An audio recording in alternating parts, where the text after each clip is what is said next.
5,000 subscribers on YouTube. Wow. Thank you so much for the support. In this video, I'm doing a special Q&A video where I answer all of your questions, and they range from where are the best places to buy in 2021 to what are my thoughts on cryptocurrency, collectibles, and what I think this market is going to look like in the next 5, 10, 15 years. So if you do want to learn and you do want to come on this journey to really realize what is going to happen in the market, then be sure to keep watching. We live in strange times.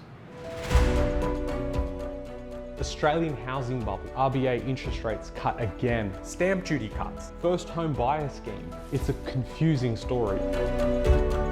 Instead of saying it's confusing, maybe we should take ownership and accountability to really gain some clarity with some education. It's about two things: mindset and financial security. It's never been more important to educate yourself. Buying your first home, whether it's owner-occupier or investing in your first property in Australia, can be really confusing, but it doesn't have to be. It's about financial security and mindset. It's not about simply getting debt. It's about what we do with that debt to move forward. What you will learn in this course is a structured step-by-step process that will help guide you into buying your first property. It comes down to one basic need: to go from confusion to clarity. It comes down to you. There isn't an establishment out there that's going to help us figure this out. So join me as we go through this course together.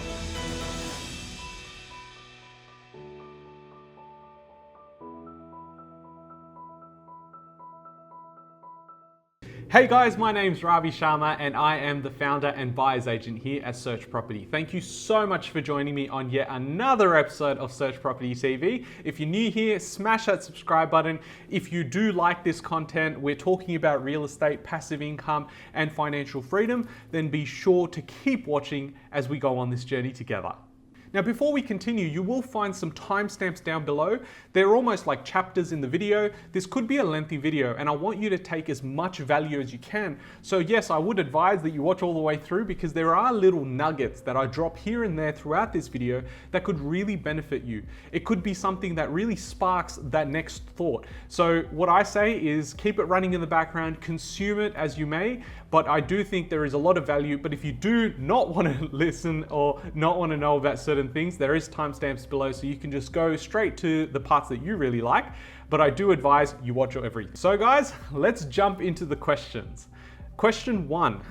Do you diversify across any other asset classes? And if so, do you plan to go deep into those in the future? So I have spoken about other asset classes and my thoughts on those asset classes. There are a few other questions about it, so I'm assuming that you guys want to know more than just real estate. And if that is the case, then definitely leave me a comment right now to let me know that you are interested in other parts of finance and, financial freedom. That could be other asset classes. I definitely diversify across other asset classes, and I'd love to talk about those. I've mentioned that I get into collectibles and I do buy cryptocurrency. And so if there are sort of conversations we can have around those where I can bring you some value, I would love to do that. But of course, being a real estate channel, I really wanted to just bring you value, thinking that you guys just want real estate. So if you want other things as well, I'm happy to talk about that. I love sharing everything I know. But I do invest into cryptocurrency. I've been investing for about 2 to 3 years, dollar cost averaging in. And I guess more recently have become a lot more heavy in terms of my investments, just because I've got cash now to spend. And so I've been going in for the last 3 or 4 months. I've been going heavy into the cryptocurrency market. I'm sure that you've started seeing a lot of ads, whether it's on YouTube, whether it's getting suggested videos around cryptocurrency. It seems to be everywhere, and it seems like the same mechanics or the same sort of people that were talking about it. There is a lot more now than there were in 2017 and 18, when we did see that big bull cycle and obviously the crash that people were like shitting on Bitcoin and whatnot. But I truly believe in cryptocurrency, not just from the money making standpoint as an investment asset class, but I also do believe in blockchain technology. I think it's almost like Internet 2.0. There is a lot happening in that space, and I think if you see big companies like Tesla, led by Elon Musk, and then you've got other companies doing partnerships like PayPal, Visa, MasterCard, and now there's talks about Apple potentially coming in as well. The question I really have for you is, why aren't you looking at cryptocurrency? It blows my mind when I think about all these smart people out there doing these things that we aren't actually going out of our day and spending 5, 15, 20 minutes to actually learn about these things. I think that's ignorance on our part, and is often the same behavior that leads us to feel regret when we've missed the boat, and then be able to buy at the high end of it and then just get wrecked when it comes all the way crashing down, because it will. Everything moves in cycles, especially cryptocurrency. So I would say, if you are interested, and I don't know why you wouldn't be, it's a really interesting space, and I think it's more about research, learning, and becoming comfortable with that. Now, whether you put in $500 or you put $5,000, it really doesn't mean much, apart from the fact that you are now executing, and actively looking at something you weren't aware of.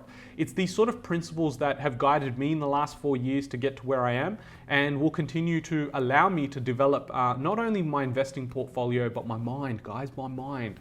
And that's where, I touch on this so deeply in that course. I urge you guys to check out the course, really learn about the strategic mindset you need to have in order to get results that are up here.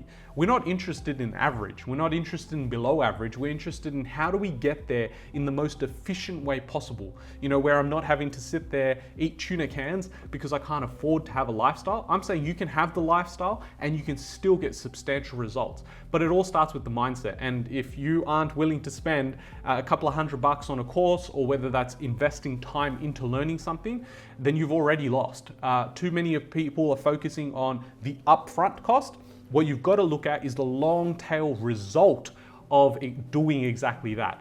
I've got another video coming out later this week where it talks about mindset and education and how it's so important, but I don't think people are valuing it. They're valuing pieces of paper you get from a university, which, spending $30,000, $40,000 doesn't make any sense, but we'll talk about that in another video. So to answer the question, yes, I do invest into other asset classes, most notably cryptocurrency and collectibles.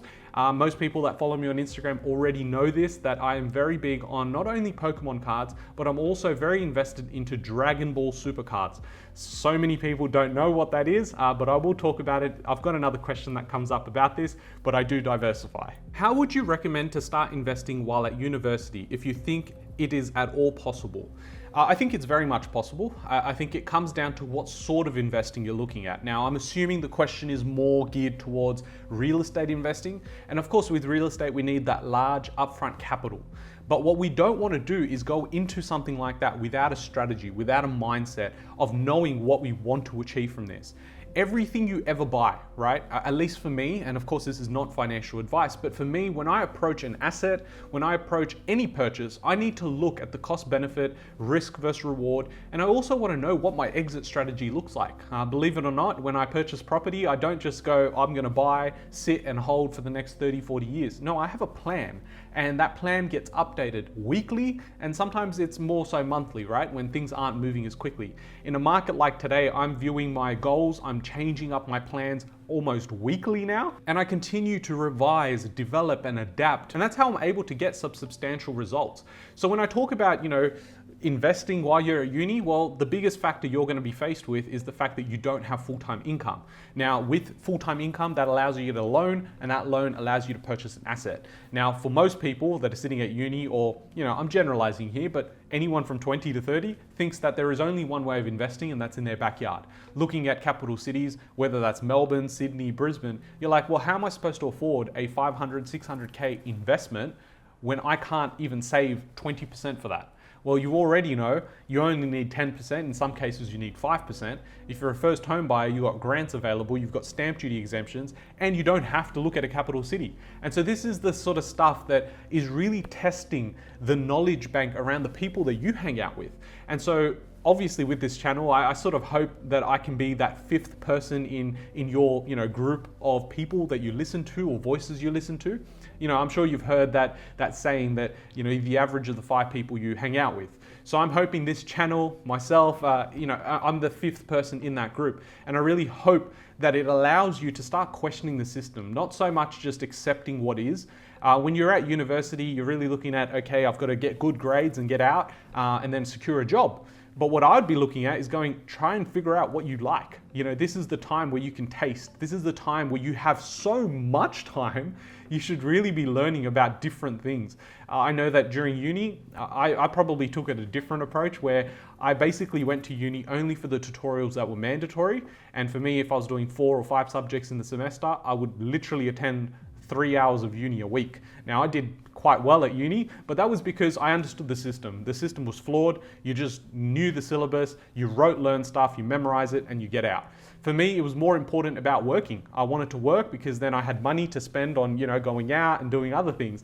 I had a car, I was driving, I had my full license at that time. So, going to parties and things like that was my priority in uni. And I knew I couldn't get that if I was spending 10, 15 hours at, university lectures where I could just do that at home. I could read the textbook. I didn't need someone to explain it to me. And I know that not everyone's in that position.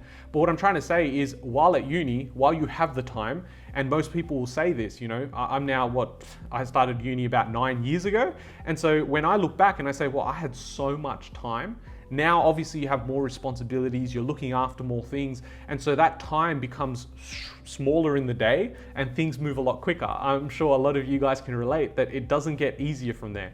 So if you can put in the time during uni to learn, educate, become self-aware, not just about making money, but you as a person, what do you like, what do you not like? And these are the things where you start building the fundamental building blocks into what the next 10 to 15 years looks like. You really have that choice where you accept what everyone else is doing, well then you're going to continue doing what everyone else does.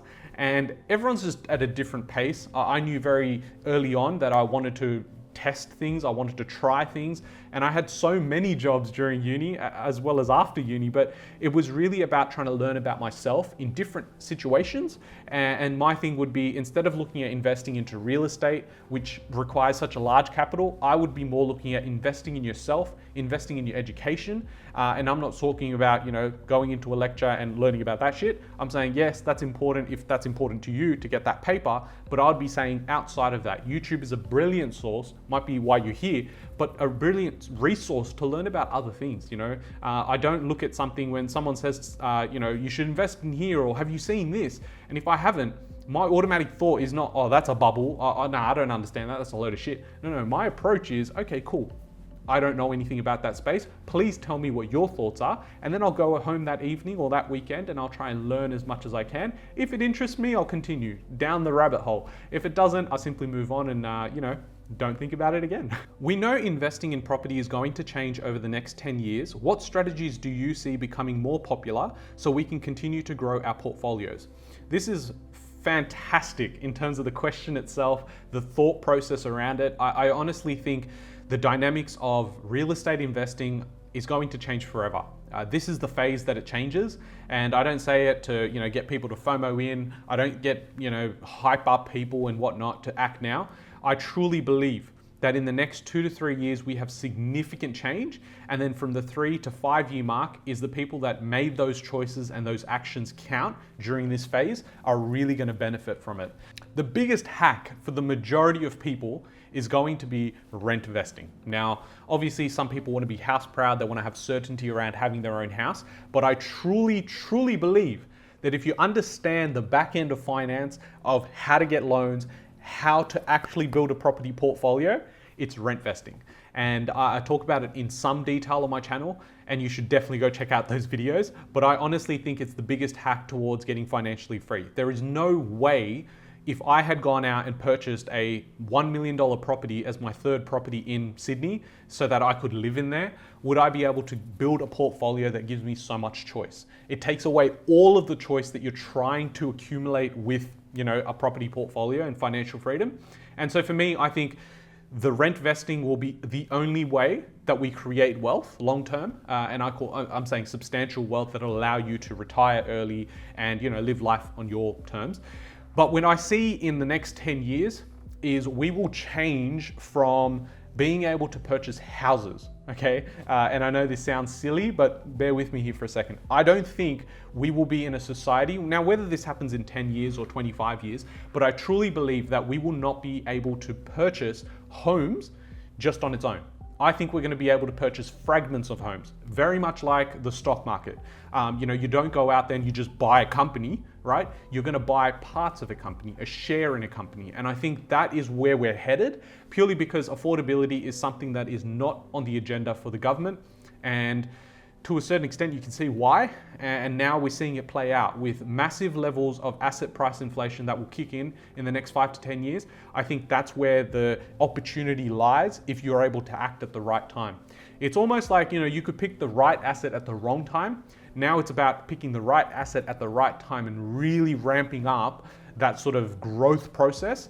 And I'd be very surprised to see that property prices will not be at least doubled, if not tripled, by the time we see in the next 10 to 15 years. I know that, property cycles, they usually go for 7 to 10 years and, property prices will double and all that garbage. I truly believe that we're going to see a huge amount of that. And a lot of it's going to be artificial, right? It's that asset price inflation kicking in. But I truly believe that in the next 10 to 15 years, affordability is completely gone. We're going to see units in Sydney close to about $1 million. I think we're seeing houses 3 to 5 million will be pretty normal. Again, we are going to see a bit of a correction in the market around 2026, 2027, I believe, in line with 18.6 year cycle. I believe we've just had the mid-cycle slowdown. I think now we have that sort of ramp up of growth, and then we see that sort of correction as well. So that's my sort of thoughts. Hopefully I haven't lost you, but if you want to know my sort of predictions and what my thoughts are sort of long term around property and what I think it will become, it's an interesting topic. Definitely leave me a comment down below. I read every comment. I try and reply to everyone as well. So that is the place that I take, I guess, the input from you guys to know what content to bring out next. If that's something of interest to you, I'd love to make that. Does it make sense to buy a small property, then pay in full as quick as possible before moving on to the next property? I guess it would take longer to build a portfolio this way. Okay, so definitely a heavy loaded question, but I think there's so much value. A lot of people asking this question, even in my strategy sessions that I'm having with people. It's around, well, you're telling me I'm going to take on debt that could be $2 million, $3 million at some point in my life. That does scare me. And it definitely will scare you if, you've held no debt and then you've been taught not to have any debt and just pay it down, to now someone coming out and saying, well, the potential opportunity here is with debt, especially with inflation. I'm going to make another video specifically about inflation and the debt bubble that we're finding ourselves in. If you're interested in that, let me know in the comments below as well. But what I think is, with a COVID style event, right? We've seen the complete opposite of what should have happened, right? The market should have corrected. It should have had huge vacancies, huge corrections in property markets because rental vacancies shot through the roof. But in those areas, we didn't really see that, big decline. A lot of people held on to their properties. They didn't have to offload. And, in the last 6 or 12 months, they've probably found a new tenant come in, albeit at a lower price, but it still allows them to hold that, sort of loan amount there. Obviously, the interest rates falling as well, that does play a part. And so that definitely holds back, people from selling. And I think with the increased amount of stimulus, the increased amount of payments that were given out during this time, people were allowed to come in. And I say this across all my videos. It's such a boring term I say, but it makes sense. Is as long as demand is higher than supply, you are getting price growth. And that same thing applies to rental demand. If you have more rental demand than rental supply, you're definitely going to get rents going up. But so many people will not focus on this. And the real reason is because they're buying with emotion, right? We're simply going out there, look at the numbers. It doesn't make sense. I don't care if you don't like the area. I don't care if you wouldn't live there. You're not the target market. And I've learned that obviously with university. I learned something where you've got segmented markets and how you market to different segments differently, because that's what's important to them. What we're trying to do when it comes to property, buy in Sydney or buy in Melbourne because I bought here 20 years ago. Well, that's a different segment to the market, right? That was 20 years ago. It's a different market. In 20 years from now, are we going to still be saying, hey, buy 3-bedroom houses in regional New South Wales, regional Victoria, like Ravi was saying 20 years ago? No, definitely not, because they're going to be worth $1 million, $2 million, $3 million. And it sounds crazy, but it definitely will happen. And I truly believe that. I personally love the fact that I can use cheap debt to build huge amounts of wealth. Leverage is everything right now. When I bring out that video around the debt bubble and what inflation is actually doing to us, the next 3 to 5 years, this is why I'm so bullish on growing wealth, especially with debt. Having that debt attached with assets, we're seeing it already. Right? Look at what's happened. In the last 2 years, we've gone from 4.5% interest rates down to 2%. We're under 2% now on most loans. This is going to continue. We've got low interest rates, and we've seen in a COVID style event, we've had prices go up, not down. And most areas that we were looking at had benefited from COVID. So, and as something so uncertain that, they were calling the black swan event, it happens so rarely where everything's going to be shut down. I don't think we see another COVID style event, I guess in our lifetimes. It will happen at some point. It's just how it works. But I think it's a very defensive way to look at it. Personally, I would be going more aggressive. Right now, everyone is sort of in the defensive. People are slowly coming back with that confidence, and that's why we're seeing huge amounts of growth. Can you imagine when 15% of the population goes from 15% to 30% and doubles in terms of how many people are confident around going out there and buying property?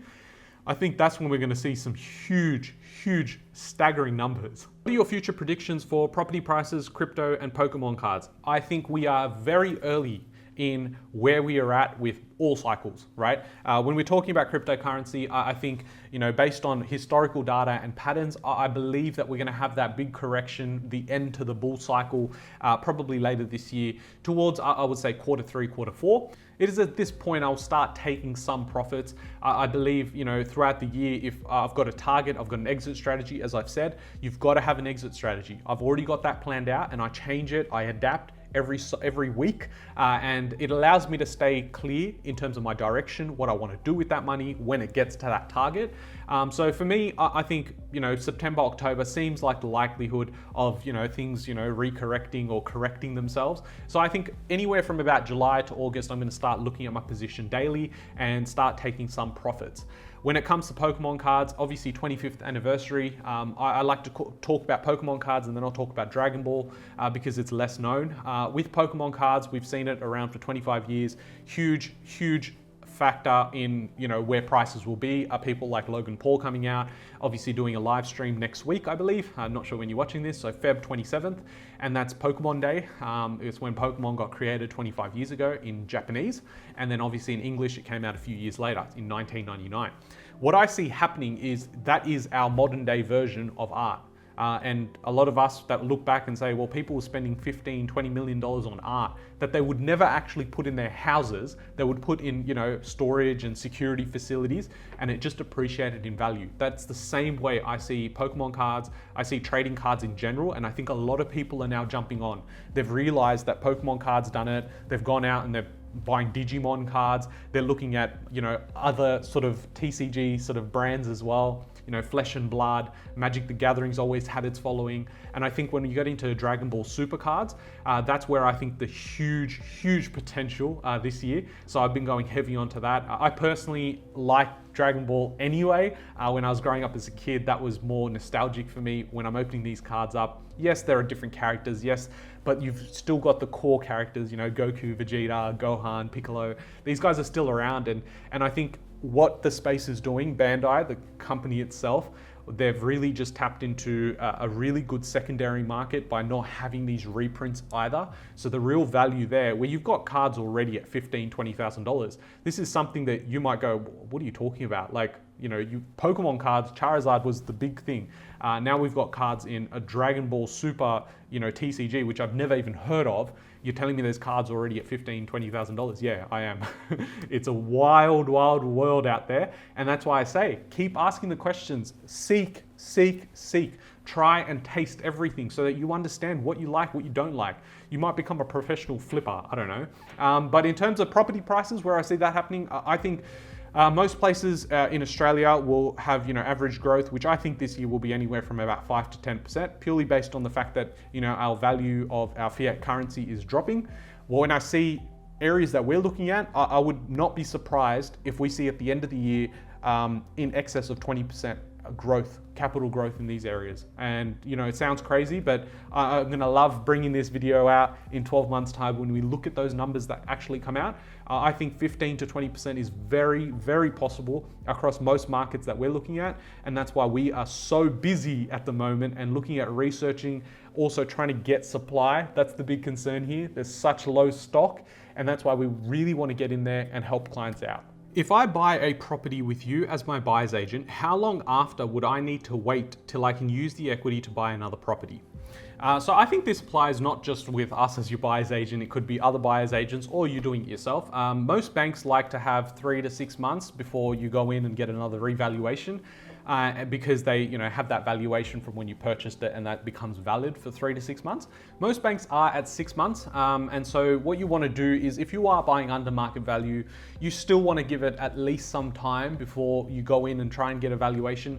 I believe that in most cases with our clients over the last sort of 6 to 9 months, 3 months has always been allowing us to get some equity out and then allow us to go again into purchasing another property. So if that is part of your strategy and trying to build up as much, accumulate as many assets as possible early on, I think it's a fantastic way to do it. I think it does come down to research and looking at the right areas. Markets are moving very, very quickly. And so I wouldn't be surprised if, a majority of properties that are bought now in the next 3 to 6 months will have enough equity there to allow you to at least, portion out some of your payment in terms of stamp duty or, make up your bigger deposit.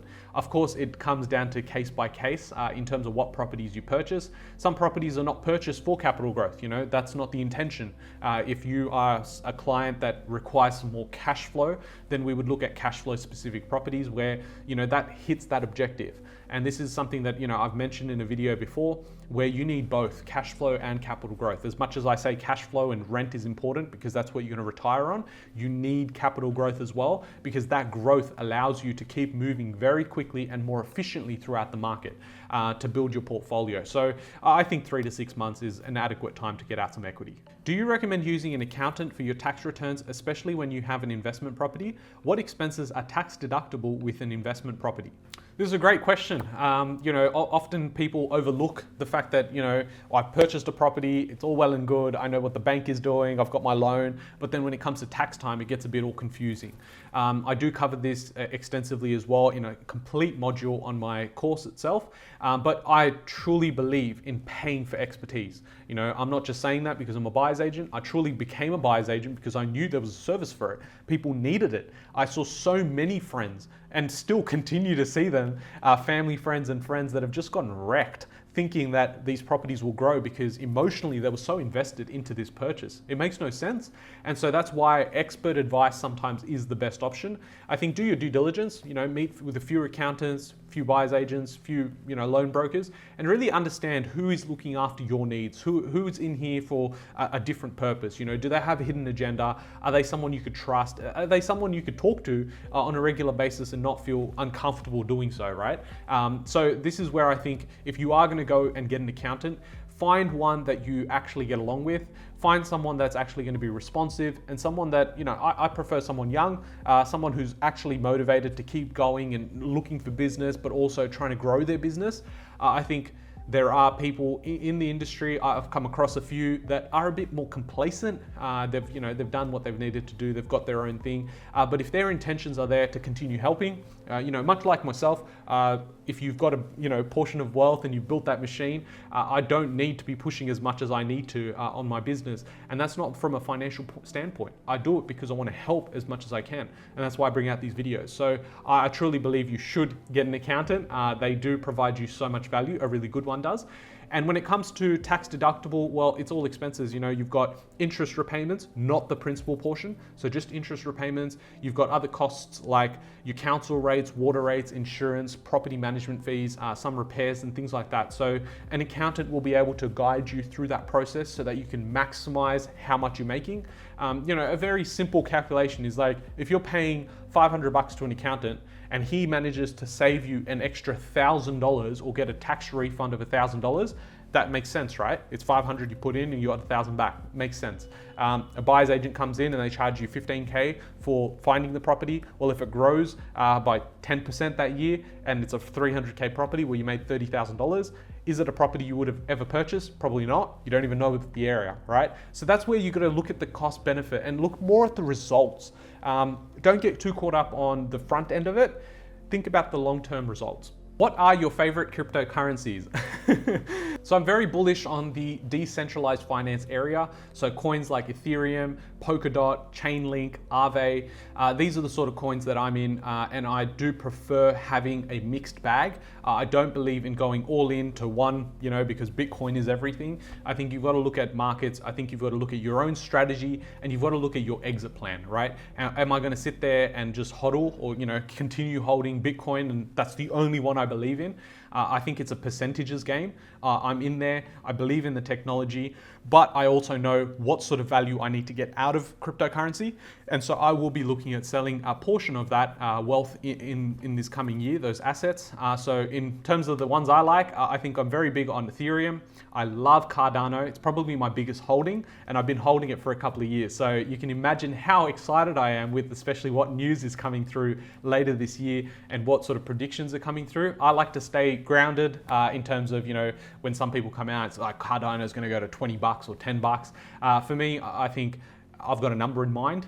When it hits that number, I'm going to take a large amount of my portion of profits. I'm very happy with the returns I'm getting with cryptocurrency, and for me, it's just another financial instrument. I'm not there because I love Cardano. I love Ethereum because I love the coin itself. No, I understand the technology, but I understand market cycles. They go up and down, and I need to just go in and out and exit when I need to because that fits in with my bigger plan, right? So it's just another financial instrument, but I hope that helps. Is it better to have positive cash flow versus negative cash flow properties? I think it really depends on where you are at in terms of your life stage. I truly believe that most people out there advocating for negative cash flow properties, because you've got time in the market, you're gonna have huge amounts of growth. I don't entirely agree with that. I think when you're young, you're probably wanting less commitment and you wanna still be building out this machine, but you don't wanna have this heavy burden of a mortgage that takes out money, sucks you out every week. You want to be spending that money on traveling or tasting different things, taking up courses and doing things like that. So for me, the way that I approached it is the same way I would continue approaching it, which is I would like to have positive cash flow properties. I would like to have them in diversified economies. So I'm not looking at 9, 10, 11% if I don't need it. If I'm not going to need that, taking up that sort of risk, I would rather go for safer investments where I can get my 5 or 6% yield, sometimes 7, 8%, but it's also in an area that I know has long-term potential and allows me to have peace of mind knowing the rental vacancy in the area is so low. It means that when someone wants to leave, if a tenant ever wants to leave, we've got numerous applicants coming in the week after. So that gives me peace of mind. When we're looking at negative cash flow properties, they're predominantly in the capital city region, and that's because we've had such amount of growth that the rents haven't kept up, right? And so for me as an investor, that doesn't really make sense to me. Why? Because it's had so much growth, it's going to continue growing at that pace? I don't think so. Nothing ever works like that. Yes, history provides some sort of pattern, a trend there to, understand, but it's not the be and approach to this. What we've got to look at is why are the rents so low? Is there so much supply in the market? Well, that supply is going to somewhat carry over to your capital growth, and they sort of both move cyclically, right? So that's how I would approach it. I don't think you should have all positive cash flow properties or all negatively geared properties. I think a balance of both, but it all comes down to strategy. I keep saying it. I feel like I repeat myself, but I will continue repeating myself because that's how important it actually is. How have you become so popular so quickly? My clients are even talking about you. Haha. Look, I'm so grateful that the fact that the YouTube channel's taken off, the support that you guys have shown me and the channel, it means so much to me. Obviously, something as simple as dropping a like to the channel, to the video itself, it means so much for the YouTube algorithm, for me, and for you, in turn, building this community, growing it, because we've got a Facebook group now, more than 2,000 people in that group.